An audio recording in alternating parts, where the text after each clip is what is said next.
అతను ఒక హిందూ అయ్యా. అతను ఒక హిందూ నాయకుడు, ఒక హిందూ సినిమాలకి హీరో.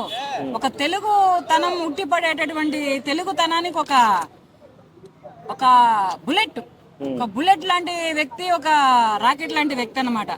అతను మాట్లాడడంలో తప్పేమీ లేదు. ఇప్పుడు తమిళలు ఉన్నారు, తమిళన్స్ ఉన్నారు, వాళ్ళ దాని గురించి వాళ్ళు ఫైట్ చేస్తారు. ఇప్పుడు కర్ణాటక కన్నడ ఉన్నారు, వాళ్ళ దాని గురించి వాళ్ళు చేస్తారు.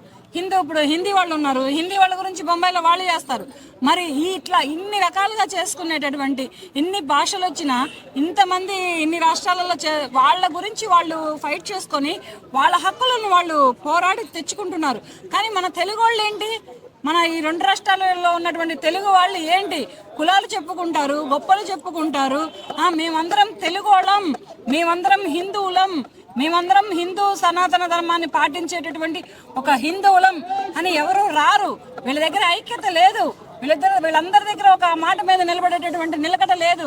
ఎవరో ఏదో జరిగితే మాకెందుకులే, మా కడుపు నిండిందా లేదా, మా ఇల్లు వరకు మాకు శుభ్రంగా ఉందా లేదా అని ఒక స్వార్థం ఉందన్నమాట. మన వాళ్ళ దగ్గర ఎక్కడ లేనటువంటి స్వార్థం మెయిన్ చెప్పాలి అంటే. నాకు గడిస్తే చాలన్నటువంటి స్వార్థం. అదే కర్ణాటకలో తరిమి కొట్టారు మన తెలుగు సినిమాలని.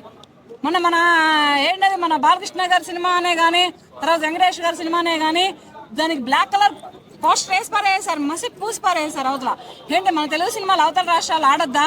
కానీ అవతల రాష్ట్రాల నుంచి, ఇప్పుడు కర్ణాటక రాష్ట్రం నుంచే కానీ, తమిళనాడు రాష్ట్రం నుంచే కానీ, బొంబాయి రాష్ట్రం నుంచే కానీ, మహారాష్ట్ర రాష్ట్రం నుంచే కానీ ఎవరినైనా ఆర్టిస్టులను తీసుకొని మన తెలుగు వాళ్ళు యాక్షన్ చేయించుకొని మన తెలుగు వాళ్ళు వాళ్ళని డెవలప్ చేస్తున్నారు, వాళ్ళకి జీవనోపాధి కల్పిస్తున్నారు, వాళ్ళకి ఎనీ టైం పనిచ్చి అన్నం పెట్టి డబ్బులు ఇచ్చి పోషిస్తున్నారు. కానీ మన తెలుగు వాళ్ళకి అటువంటి ఐక్యత లేదు ఇక్కడ.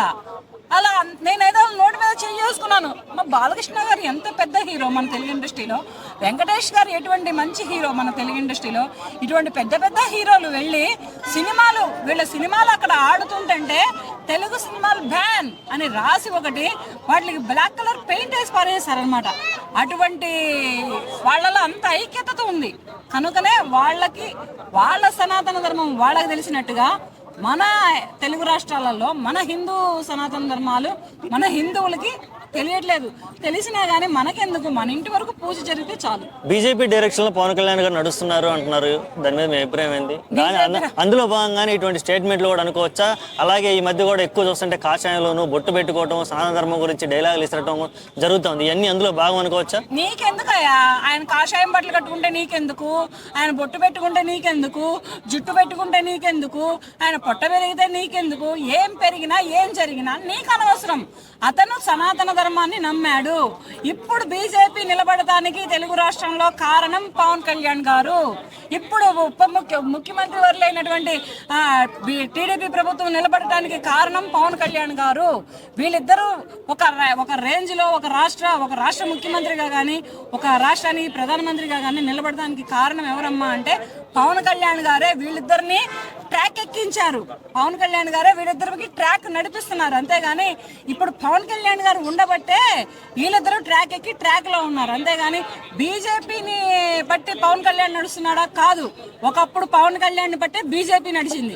కనుకనే ఇప్పుడు బీజేపీ పవన్ కళ్యాణ్ బట్టి నడవచ్చు, నడవకపోవచ్చు కూడా, ఏదైనా కావచ్చు. అది అలా ఉందన్నమాట ప్రస్తుతానికి. ఇది మాత్రం పక్క. అతను సనాతన ధర్మం అతను చేసుకుంటాడు. అతను కాషాయం వేసుకొని తిరుగుతున్నాడా, బొట్టు పెట్టుకొని తిరుగుతున్నాడా, బట్టలు ఇప్పుకొని తిరుగుతున్నాడా? బట్టలు ఇప్పుకొని ఎవడో తిరగడు. శ్రీరెడ్డి లాంటి పిచ్చి ముండలు తప్ప, ఏదో ముండలు తప్ప ఎవ్వరూ తిరగరు.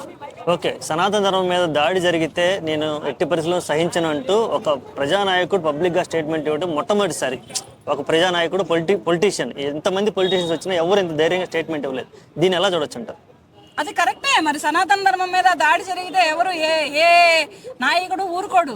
ఎటువంటి పరిపాలనలో ఉన్న నాయకుడు కూడా ఒప్పుకోడు. అట్లాగా కలబడతాడు, పోరాడతాడు, తన ధర్మాన్ని తను కాపాడుకుంటాడు కూడా. అటువంటి సనాతన ధర్మం తెలిసినటువంటి నాయకుడు పవన్ కళ్యాణ్ గారు. ఇప్పుడు ఇటువంటి కాషాయం బట్టలు వేసుకొని తిరుగుతున్నారంటే మాటలు కాదు. ఇదే స్టేజ్ మీద ఇదే మాటల్లో పార్టీలు ఓట్ల కోసం సనాతన ధర్మాన్ని తిట్టినా సరే సైలెంట్గా ఉంటున్నారు అంటూ సొంత వాళ్ళకి కానీ తన అనుకూలమైన వాళ్ళకి కూడా చొరకలు అంటించారు. దీన్ని కూడా ఎలా చూడొచ్చు అంటారు? చొరకలు అందించారంటే మరి చొరకలు అందించారు. ఎందుకనంటే సనాతన ధర్మాన్ని కించపరిస్తే ఏ హిందువు, ఏ తెలుగోడు ఎటువంటి ఒక హిందూ అనేవాడు ఎవడు ఊరుకోడు. ఇవాళ రేపు పౌరుషం పొంగిద్ది, కాకపోతే వాడు ఏం చేయలేక వాడు ఇంట్లో పళ్ళు నూరుకుంటూ కూర్చుంటాడు అనమాట, పళ్ళు కొరుకుంటూ కూర్చుంటాడు. ఇతను చేయగలడు కనుకనే, ఇతను చేయగలిగినటువంటి స్టామినా దమ్ము ఉన్న వ్యక్తి కనుకనే ఇతను చేస్తాడనమాట. పవన్ కళ్యాణ్ గారు చేస్తున్నారంటే ఇతని దగ్గర ఆ దమ్ము ధైర్యం ఉంది, డేరింగ్ డాషింగ్ అటువంటి ఒకప్పటి హీరో, ఇప్పటి ప్రజల నాయకుడు, ప్రజలకి దేవుడు. ఇప్పుడు డేరింగ్ డాషింగ్ కాడ ఎక్కడ భయపడాడు, వెనకంచె వేయడు, వెనకడుగు కూడా వేయడు అతను.